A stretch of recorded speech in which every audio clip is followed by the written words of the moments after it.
If you're working a job and you feel like you're not earning enough from it, like most of us honestly do, the first thing that will cross your mind is get another job. Call it a side hustle. Now, most likely at your first job, you're working maybe 8 hours. So you're thinking to yourself, 4 additional hours, it won't hurt. In fact, most people actually work 12 hours a day. So 4 additional hours for me, I think that's enough. Now, of course, you'll take up your second job and most likely you will actually notice that that also is not enough. So what do you think about? Let me start a business next door, by the corner. So you go over there, start a small business and decide that you're going to be working this business in the evenings when you're done with work and maybe over the weekends. So just like that, you end up an employee, but also an employer because you have someone else you have to employ. But in addition to that, you're running the business. So you end up with no time for yourself. You don't have time to rest. You don't have time to sleep.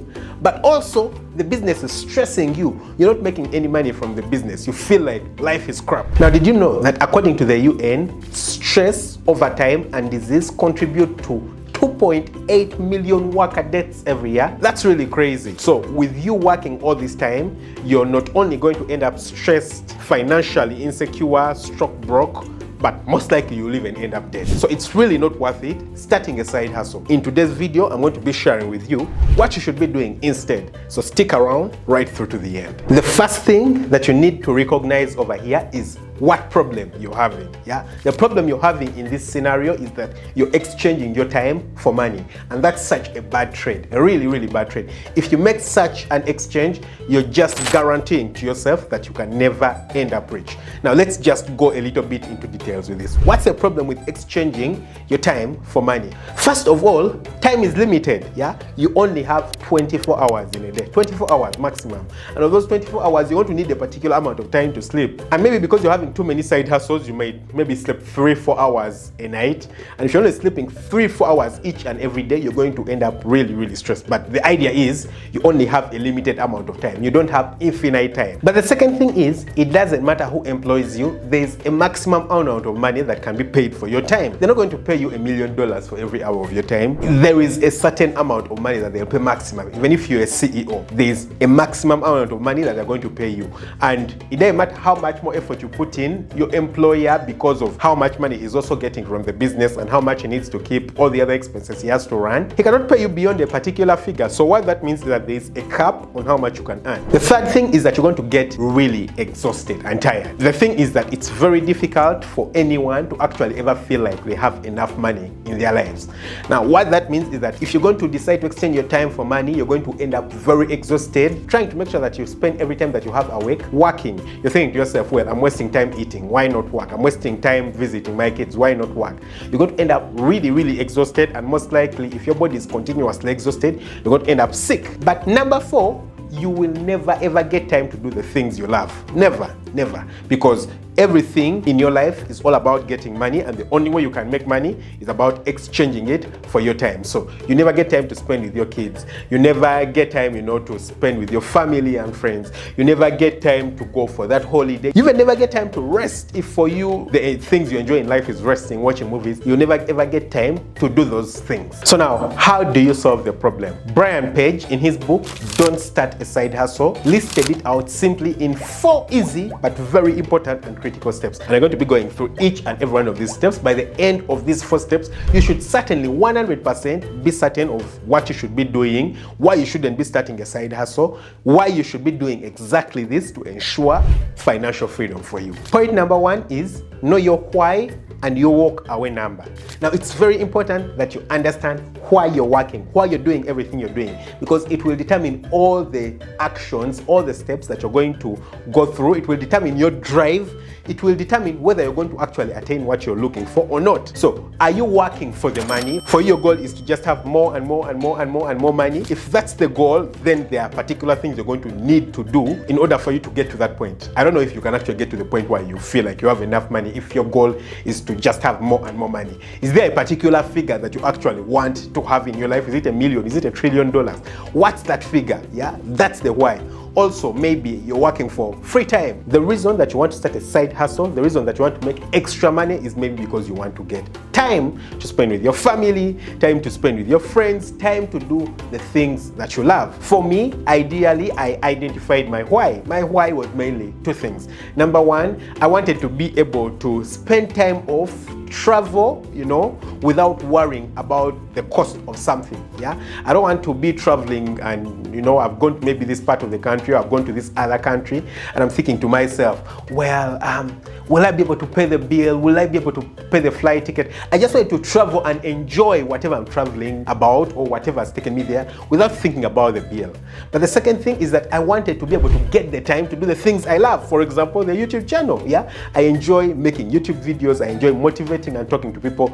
Those are the kinds of things that I love. So I wanted to be able to just do the things I love without worrying about whether I will eat food or not. So it's very important that you understand your why. Then the second thing after you've identified your why is understand your walk away number. Now, walk away number here, we are talking about your place of work. Most probably you're employed somewhere, So that's why you want to start a side hustle. You have your job, but you want to start a side hustle to get you away from employment. So you need to understand, at what point will I be free? Will I be able to walk away from this job? There should be a particular figure in your head. Maybe it's $2,000 a month. How much money do you earn in a month that will enable you to walk away from that job? You need to make sure that you get that figure, understand it, be certain that it will serve you once you attain that figure, so that then you have the drive, you know exactly where you're going to, and you're not just moving haphazardly. And the second step is identify a passive income vehicle. In the end, what we are talking about here is passive income. If you're not exchanging your time for money, then what you're going to be doing is passive income. What is passive income? Passive income is money that you make without active involvement. So what that means is that it could be work where you just work once and after that money just continuously come in, or sometimes it involves a little bit of work, but it doesn't need to be full-time work for the money to come. If you stopped working, it doesn't mean that the money will not come, but for the vehicle to continue working very effectively, you need to keep working, put in a little bit more effort.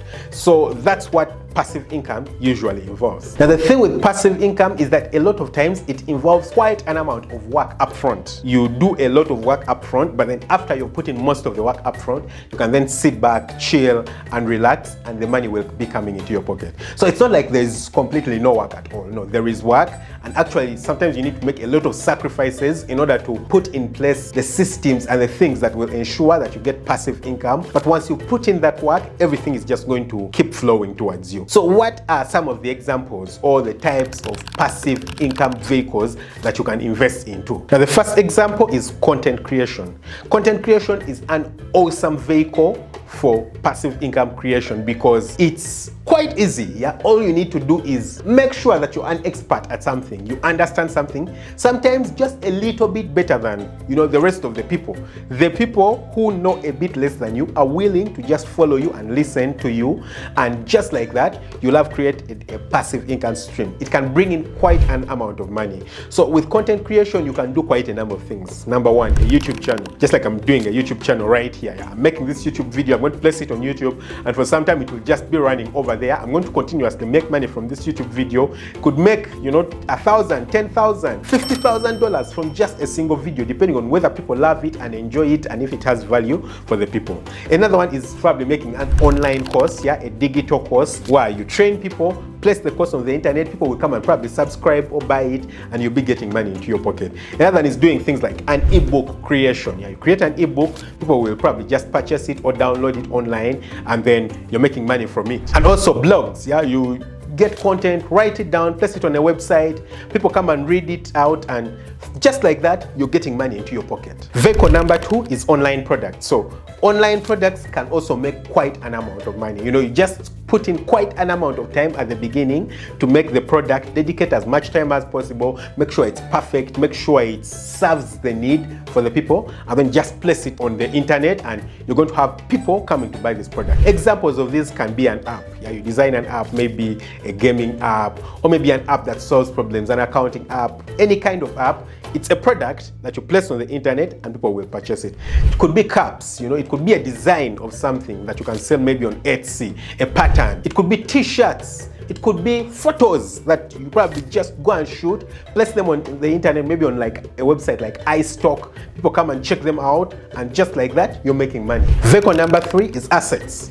So most probably you're working, and since you're working, that means that you have some money that you're making. What you can do is save up some of this money and buy assets that can bring money into your pocket. What are some of the assets that can bring money into your pocket? Number 1, a house. If you can buy rentals or build the rentals, then rent them out to other people, you'll just have money coming in from these assets. That's a very nice idea. Another could be a vehicle. A vehicle can be a very big liability, and for most people a vehicle is a liability. But you can turn a vehicle into an asset. For example, if you're renting the vehicle out, if you're using it for companies just like Uber, a vehicle can be an asset from which you make money. And a lot of other things. They need to be vehicles or houses. You can simply just do some form of machinery, maybe equipment, motorized equipment that people can use for construction, and you just have them at your place. People come and rent them out. You're not actively involved in using them to make money, but simply by owning them, you can make money from them. Passive income vehicle number 4 is investments. Now, some of these investments can be stocks.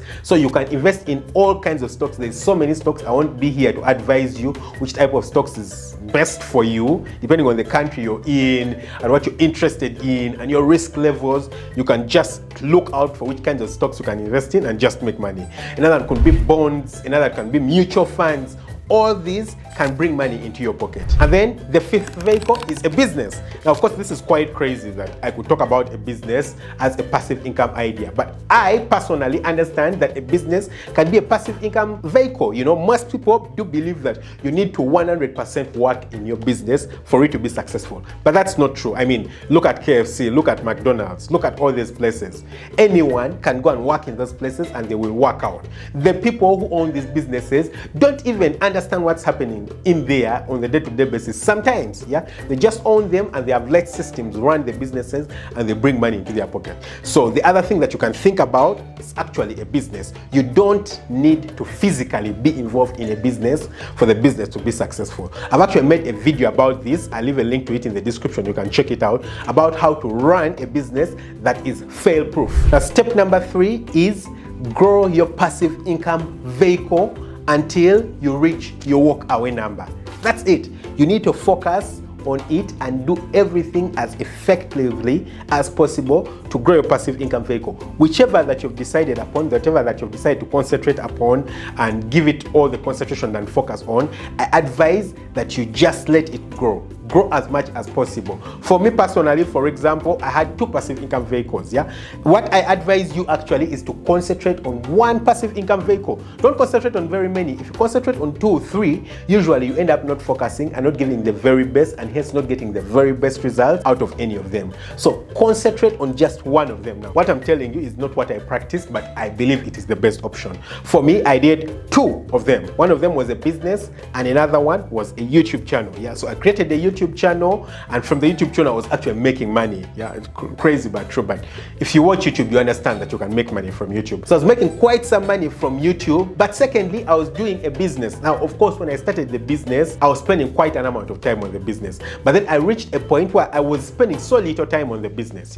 I could just spend a few weekends. I would never spend any time over the weekdays in the business. So despite the fact that it wasn't 100% passive, I actually had to keep spending time in the business over time. It was still a passive income idea for me because it was very little time. I would probably spend maybe 12 hours a week, 12 hours maximum a week on the business, and it would work out for me. That was simply the 2 days over the weekend, and that was sufficient for me. So I concentrated on this until I reached a figure which made me feel like, hey, I can walk away. I was working as a doctor, so I told myself, I've reached this figure, I can walk away. So concentrate on that vehicle, grow it as much as possible, give it all the attention, get all the money you can get out of it, and once you reach your walk away number, hey, man, you're free. Just walk away from that job of yours and then go to point number 4. What is point number 4? Concentrate on building other passive income vehicles. So now that you've figured out how to get passive income vehicles and how to get them to work, then you need to diversify your passive income vehicles. Remember, you're not exchanging your time for money. Don't be led into that trap, yeah? So you need to make sure that you create vehicles and you don't create jobs for yourself.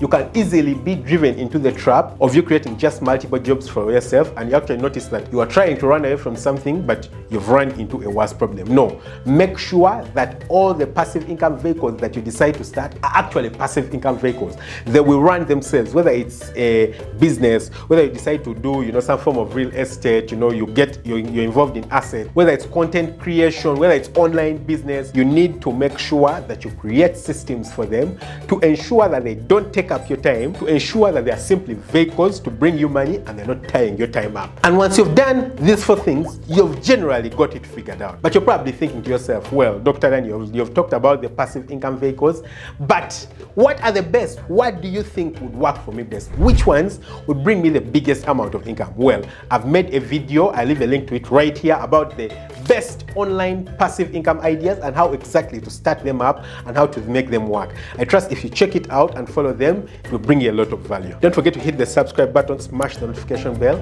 Catch you very soon with another video. Lots of love. Bye-bye.